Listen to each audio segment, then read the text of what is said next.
Well, hello everyone, it's Kari back again with you on the channel to share a cozy little card today. I'm going to be using the Sweater Weather layered stencil, which is a wonderful stencil. If you haven't used any of the Miss Ink Stamps layering stencils, oh, you're missing out because I really love these stencils and how they layer up. There are multiple layers for this stencil, and then this one here where you can add different decorations. Today I'm going to use that little heart one, but there's some fall, there's some little bubbles, there's also a snowflake. And then I'm going to use one of these stencils, which will help me place my letters on top. Then I've also got the coffee ring stencil, which I love. I think it is a must-have.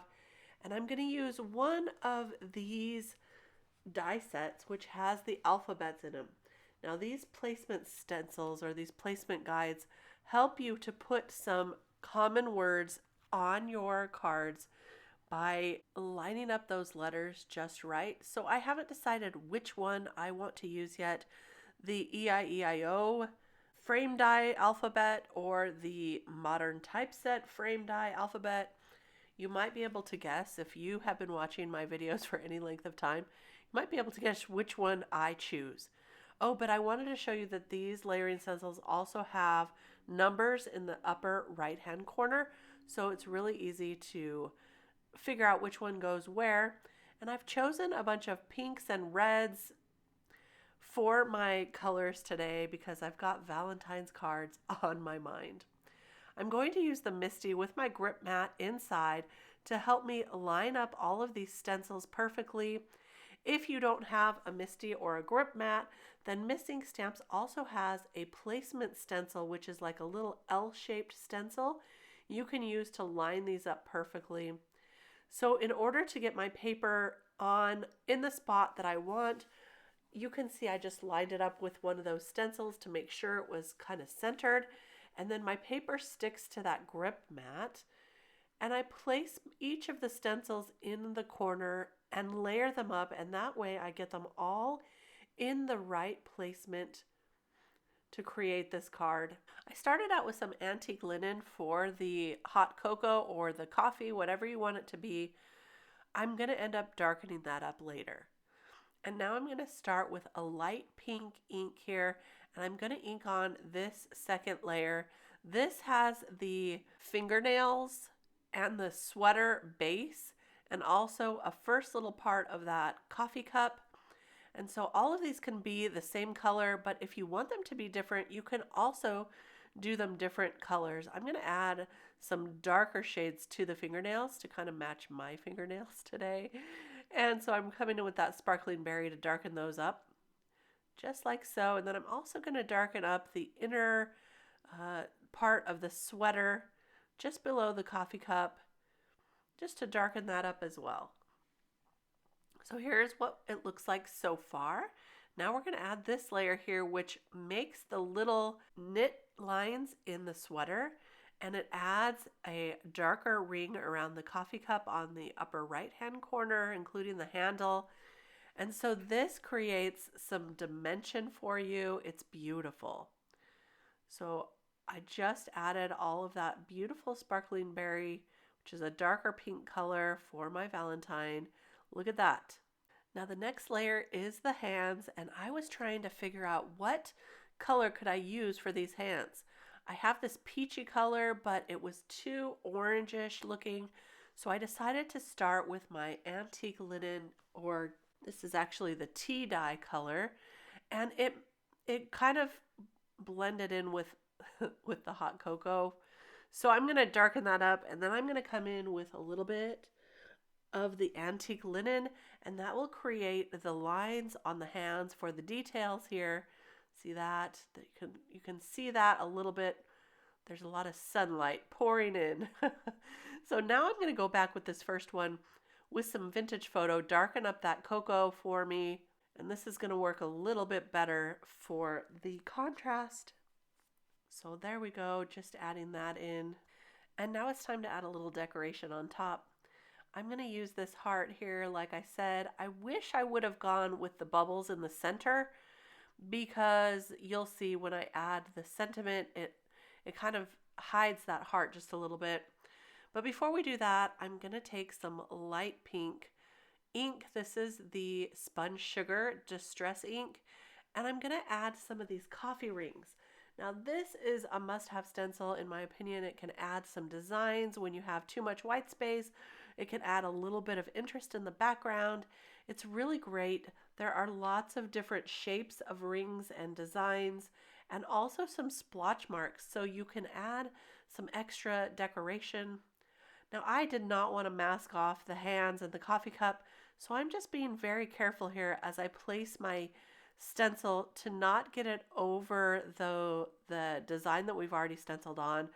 And then I got smart and put my little distress ink on my grip mat and it held that little ink pad in place for me so I could get some ink and just add it on very easily. I have never done that before. I know, it's a surprise, but it worked really well. So I loved that. And now I'm just going to finish up adding the last of the rings all around the edges here. And I'm going to add a little bit of splotches as well. In the video, I know this is coming off really light. In person, it's a little bit darker. The video and the lighting always washes out just a little bit of the colors that I'm using. So just so you can see this a little better in real life.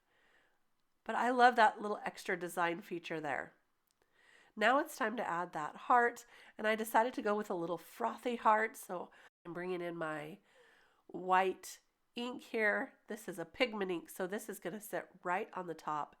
And I'm just dabbing this on. I'm not blending it or using a circular motion. I'm dabbing it on just very lightly so that I get a really good heart look. Look at that. So nice and bright. So for the sentiment, I'm going to use Love You, and now it's time to make a decision. And so I'm going to bring both of those stencils in. If I use this one, I could put it right over that hot cocoa. If I use this one, it would probably go right over the top there.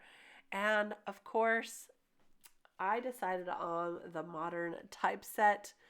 So that, I mean, it might not be a surprise to you.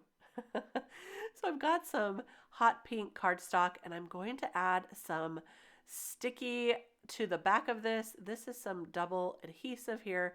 So as I add this adhesive, I'll be able to pull that backer off and use the cardstock like stickers. So it's important to have some non-stick scissors to cut this. Believe me, the non-stick scissors are like a lifesaver. And these are my very favorite scissors that I use for practically everything, but they don't stick. And so it's really easy to cut off that excess. And I'll put the stencil right over the top, tape that in, and now I can use this placement guide stencil beautifully to add those little stickers right inside. I'm not pressing too hard down on these letters right now because I wanted to make sure I was going to love this before I committed. I know, I mean, if you're a card maker like me, you make lots of changes and lots of decisions in the process of making a card. And so I just wanted to make sure I would love it. And of course I did. Now with this Y, it's interesting because this set has two different Ys to choose from. A really fancy one like this one, and there's also a less fancy Y that you could use. You would just have to place that without using the stencil. I, of course, like all these flourishes, so I added that Y, and I had to cut out an extra O. So I just used some of the scraps of the adhesive on a scrap of the same colored cardstock and cut out another O there to add there. And now we can pull off the stencil and make sure that we love it. And of course I did love it.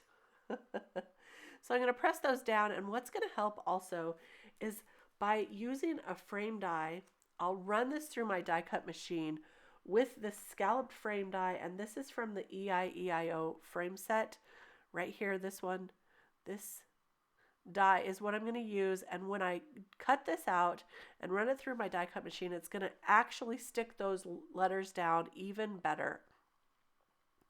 So I used a frame of that same hot pink cardstock, and now I've got some pink little pearls here. They are kind of metallic looking pink or iridescent, and so they match the fingernails really well.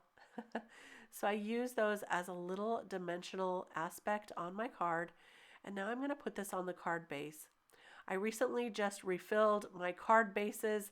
They are pre-cut and pre-scored. I love them so much because when you make a lot of cards, it's so nice to have them already done for you. I just have to fold them.